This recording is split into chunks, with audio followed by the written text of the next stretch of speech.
learn why talk therapy sometimes doesn't work.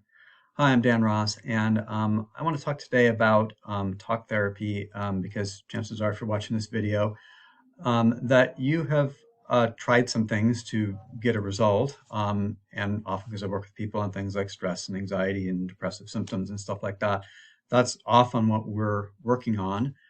Um, and let me start by saying talk therapy is great, and I've referred people out for it, and it can be really useful in some situations because sometimes people just need to be heard.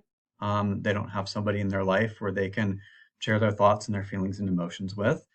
And I also think talk therapy in the therapy world can be useful for people that have certain mental illnesses that don't respond well to other types of modalities. And so they can, get some specific types of behaviors to kind of help them work through that. But there are also times where it just doesn't work because, there are people that have been in talk therapy for years and they haven't gotten their result. And here's what I think is going on. And of course, people are in talk therapy for a bunch of different reasons. But um, let me talk a little bit about what I call anchoring or a Pavlovian response. And Ivan Pavlov lived about a century ago, and he was actually doing studies on digestion, and he was using dogs, and I don't think he was doing anything mean to them, but he was feeding them and noticing the results of feeding them this and that at different times and whatever. And one of the experiments that he did was the famous Pavlov's dog experiment, which was when he would feed the dogs, he would ring a bell. And imagine there's a bell here. So what would happen is the dogs would associate the smell of the food and their salivation because of the smell of food, the anticipation of eating and eating, with the sound of the bell. So he would feed them the food, ring the bell. Next day, feed them the food, ring the bell. Next day, feed them the food, ring the bell. And so that got linked in their mind between the sound of the bell and the smell of the food and the act of eating. And he could test this, and this is what he became famous for, which is he could ring the bell and not put the food out, no food in sight, no food they could smell, but they would still salivate. Their body would still physiologically respond as if the food was there. And it's a created linkage. And this is how advertising works, which is put you in a certain state of mind and then put the product in front of you that you want this now, right? So here's what I think is sometimes happening with talk therapy that can not only make it not work, but can actually kind of get in the way of it working. And this is the Pavlovian response is what I call anchoring. It's an anchor is something that creates a stable place in the ground.